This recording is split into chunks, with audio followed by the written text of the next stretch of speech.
నీళ్ళో రామచంద్ర అంటున్నారు తెలంగాణ రైతన్నలు. పొట్టకచ్చిన చేను తుట్టగట్టిపోయే వరకు నీళ్ల కోస పడలేక గొర్రెలకు మేపుతున్నారు. కాలువలై పారే నీళ్లు లేవు, కరెంటు మోటార్లు లేవు, కాంగ్రెస్ లీడర్లు ఎడగానొస్తలేరు. రైతన్న కళ్ళల్లో నీళ్లు తప్ప ఎక్కడ నీళ్లు కనిపిస్తలేవు అని ఏడుస్తున్నారట తెలంగాణ అన్నదాతలు. ఇక్కడ చూడుర్రి, పంట ఎండిపోతుంటే ట్యాంకర్లతోని పొలాలు తడుపుతున్నాడు తాత.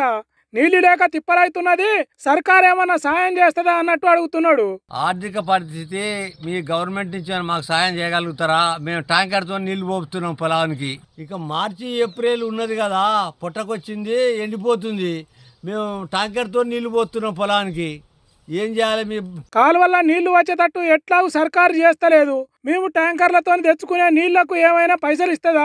పంటలు కాపాడుకునే దానికి అరిగోస పడుతున్నాం, ఆదుకోన్రి అంటున్నాడు. నీళ్లున్న బాయిల కాడికి పోయి పైసలు ఇచ్చి ట్యాంకర్లు తెచ్చుకుంటున్నాం, జర మాకు సాయం చేయండి అన్నట్టు చెప్తున్నాడు. మొత్తం పంట కాపాడుకోలేం కాబట్టి సగం పంటనే తడుపుకుంటున్నామని తనలాడుతున్నాడు. యాదాద్రి భువనగిరి జిల్లా గుండాల మండలం పాచిల్లా అనే ఊర్లో ఇట్లుంటే, మంచిర్యాల జిల్లా దండపల్లి మాకులపేట ఊర్ల రైతులు కాలువలకు దిగి నీళ్లు ఇయ్యండ్రి అని అడుగుతున్నారు. కడెం కాలువల కనీసం మోకాలు లోతు నీళ్లు కూడా వస్తలేవు. ఈ మాత్రం నీళ్లతో పంటలు ఎట్లా పండుతాయి? వరలు ఎండిపోతున్నాయి అంటున్నారు. ఇట్లా ఒక కాడ కాదు, తెలంగాణ ఊరుకు ఇదే గోస ఉన్నదట. మరి ఇప్పుడే ఇట్టుంటే ముందు ముందు పంటలు ఎట్లా పడతాయో, సర్కార్ రైతన్నలను ఎట్లా ఆదుకుంటుందో ఏమో గాని అన్నదాతలకు కన్నీళ్లు తప్పేటట్టు లేవు అని అంటున్నారు సర్కార్ పనితనం తెలిసిన జనాలు. కర్రుకు నాగలికి నడుమిట్లా ఇరికిన కప్ప తీరైతున్నదట పార్టీ మారిన ఎమ్మెల్యేల పరిస్థితి. ఎమ్మెల్యే అయింది కారు గుర్తు మీద గాని కండువ కప్పుకున్నది మాత్రం కాంగ్రెస్ పార్టీది. సర్కారు మారింది కాబట్టి ప్రతిపక్షంలో ఉండు కంటే అధికార పక్షంలో ఉంటే అదో ఇదో పని చేయించుకోవచ్చు అని ఆశపడి పార్టీ మారిరు కావచ్చు.